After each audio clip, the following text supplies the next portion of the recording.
안녕하세요. 반갑습니다. 말씀을 사모하는 여러분, 오늘도 그 말씀이 여러분의 가슴을 따뜻하게 하고 늘 깨어있게 하고 여러분들로 주님을 사모하고 주님 말씀대로 순종하게 하는 힘이 되기를 원합니다. 오늘 저는 여러분과 함께 에스겔서 13장부터 16장에 이르는 말씀을 함께 나눌 터인데, 이 말씀은 참 가슴이 아프고 우리들이 깊이 묵상해 볼 말씀들이 아주 본문 안에 들어져 있습니다. 특별히 13장부터 14장에 이르는 두 장은 거짓 선지자의 모습들과 거짓 선지자를 찾는 사람들을 말씀해 주고 있습니다. 그리고 15장과 16장은 이스라엘의 모습을 아주 리얼하게 그려주고 있습니다. 우리가 우리를 향한 주님의 마음이 어떨까를 생각하면서 읽으면 은혜가 될 것입니다. 13장에 보면 어떤 사람이 거짓 선지자이냐 하면 자기 마음대로 예언하는 사람이 거짓 선지자다. 자기가 하고 싶은 말을 하는 거죠. 하나님이 주셔서 말씀을 전하는 게 아니라 자기가 하고 싶은 말을 하는 사람이 바로 거짓 선지자다. 그리고 본 것도 없이 자기 심령을 따라서 예언하는 어리석은 선지자라 이렇게 표현하고 있습니다. 성이 무너진 데도 올라가지도 않고 전쟁 준비로 성을 수축하지도 아니하고 어떤 노력도 하지 않은 채 그저 자기가 하고 싶은 말만 하는 거짓 선지자들을 말씀하고 있습니다. 하나님께서 말씀하셨다고 자기 입으로는 말하는데 이건 하나님의 말씀이다 라고 말은 하는데, 그런데 사실은 허탄하고 거짓말을 하고 있다는 거죠. 그들이 주로 하는 말은 어떤 말이냐면, 걱정하지 마라, 평강하다, 하나님께서 이 백성 망하게 하지 않는다, 하나님은 평강 주실 것이다, 은혜 주시고 사랑해 주신다 라고 하는 말씀, 그 말씀들로 백성들을 현혹하고 있었다고 하는 것을 말씀해 주고 있습니다.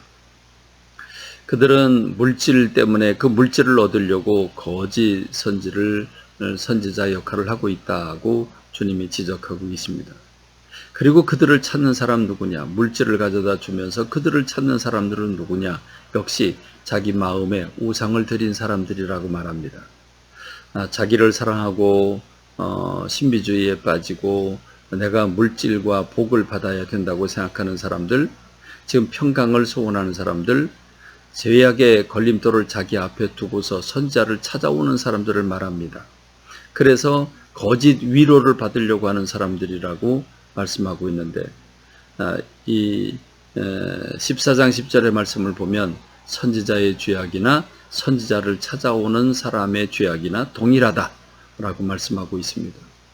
15장에서는 마치 이스라엘의 상태가 어떤 상태냐면 그 쓸모없는 포도나무, 이 포도나무라고 하는 것은 다른 나무와 달리 목재로 쓸 수도 없고 특별히 단단하고 또는 똑바르고 또는 여러 가지 기질이 있어서 가구를 만드는 데 쓰거나 다른 데 쓸모가 없습니다.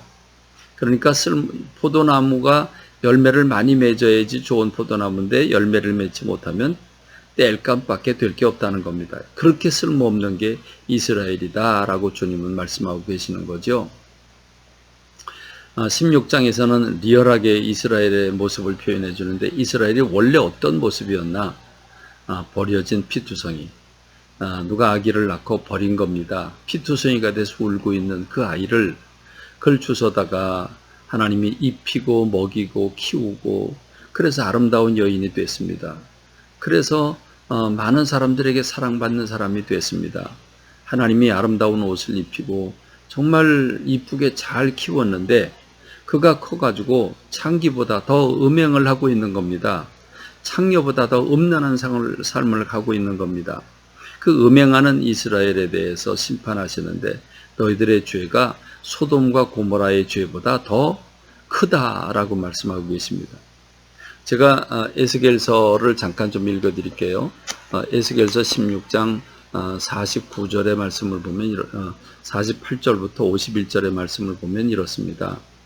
우리들에게 들려주는 얘기라고 생각하고 들으면 은혜가 되지요.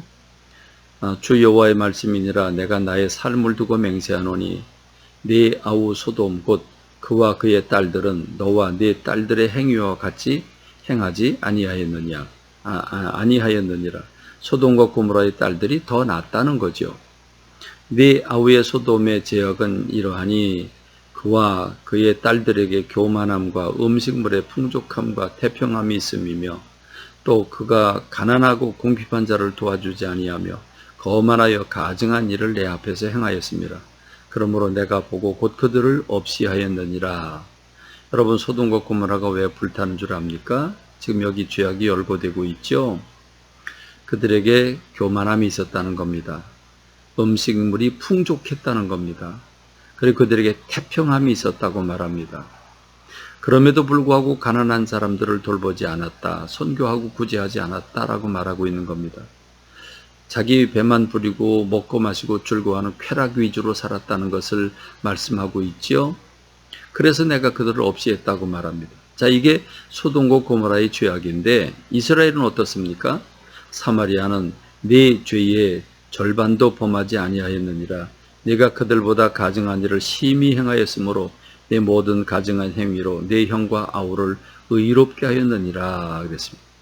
사마리아나 또는 소돔과 고모라는 유다에 비하면 아무것도 아니라는 겁니다. 그러니까 오히려 유다를 생각하면 그들이 의인이 된다는 것이지요. 여러분 얼마나 두렵고 떨립니까? 이런 이스라엘을, 이런 유다를 하나님이 그냥 버려두실 리가 없죠. 그래서 하나님 유다를 치시게 되시는데 여러분 오늘 저와 여러분들이 우리가 사는 시대가 이런 시대가 아닌가 생각해 봐야 합니다. 내가 듣고 싶은 말씀만 찾고 내가 쾌락 위주로 이기주의로 빠져 있는 건 아닌가 생각하면서 이 말씀 읽으면서 돌이키는 저와 여러분 되기를 간절히 소망합니다. 감사합니다. 말씀을 맺습니다.